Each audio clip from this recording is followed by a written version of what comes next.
Ketika Yesus dan murid-muridnya keluar dari Jeriko, orang banyak berbondong-bondong mengikuti dia. Ada dua orang buta yang duduk di pinggir jalan mendengar bahwa Yesus lewat. Lalu mereka berseru, "Tuhan, Anak Daud, kasihanilah kami." Tetapi orang banyak itu menegur mereka supaya mereka diam. Namun mereka makin keras berseru, katanya, "Tuhan, Anak Daud, kasihanilah kami."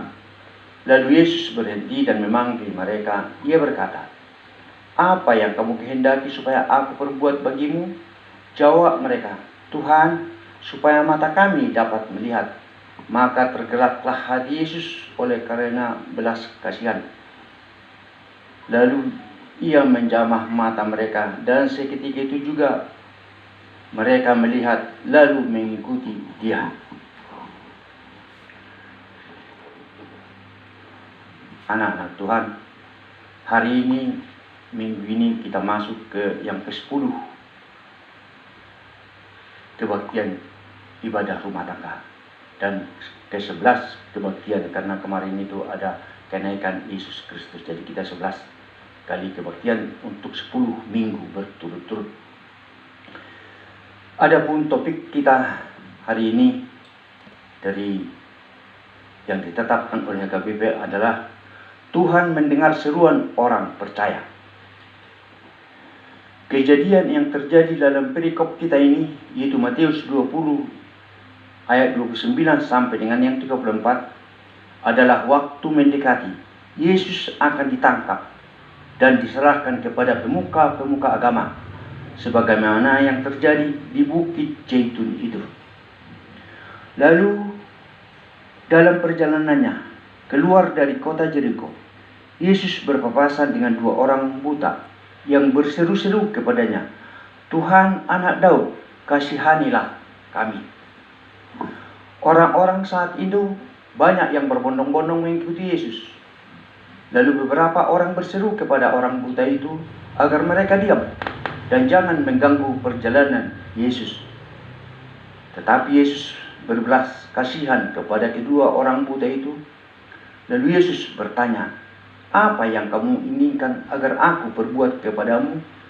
Lalu mereka, yaitu orang buta itu, memohon agar mata mereka bisa melihat, dan Yesus pun dapat menyanggupinya.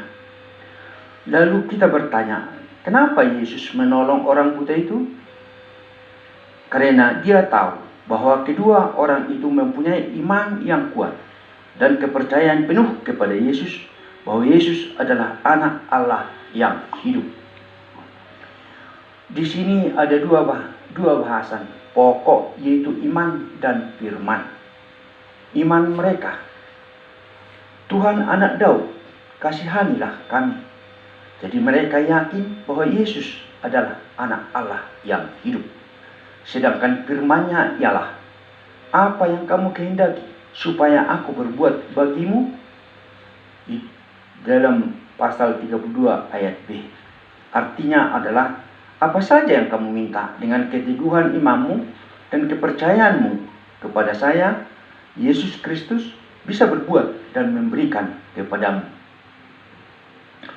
Sebagaimana judul dari topik minggu ini, Tuhan mendengarkan seruan orang percaya.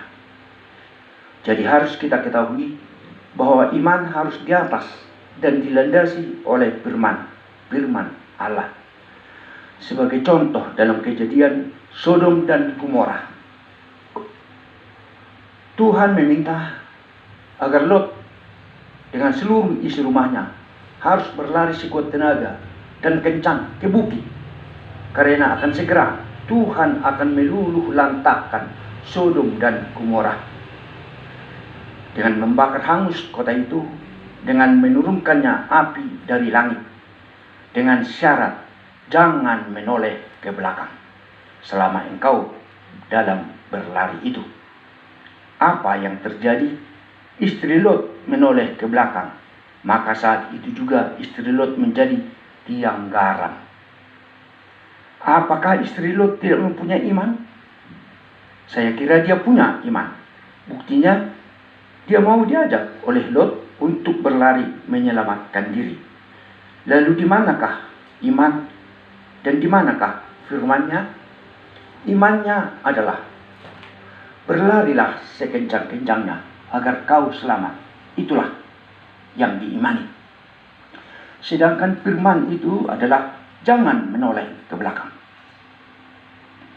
Firman ini adalah landasan dari hukum dan hakikatnya menjadi hukum, dan hukum itu tidak boleh dilanggar. Seringkalilah iman kita pada awalnya cukup kuat dan kokoh, tapi ada kalanya melemah dan mengendor. Sedangkan firman Allah adalah kekal adanya dan tidak bisa ditawar-tawar. Iman daripada istri Lot hanya teledor sedikit saja.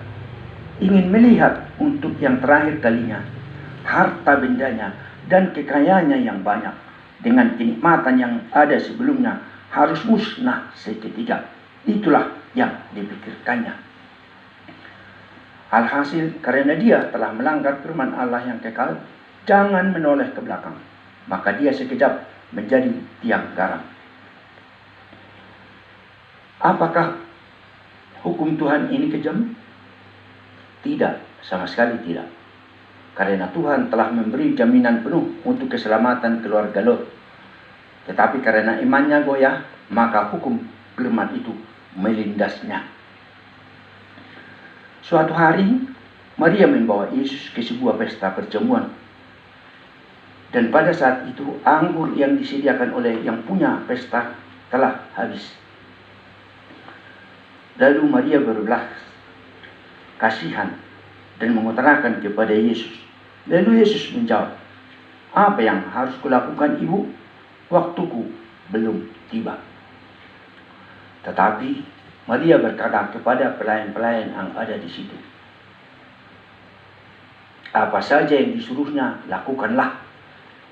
Itu yang diminta oleh Maria kepada pekerja-pekerja di situ. Apa saja yang disuruhnya, lakukanlah. Lalu Yesus menyuruh para pelayan-pelayan itu untuk menceruk air dan memasukkannya ke dalam gentong-gentong tempat anggur. Dan anggur itu jauh baiknya dibanding anggur yang semula yang disediakan oleh yang punya hajatan.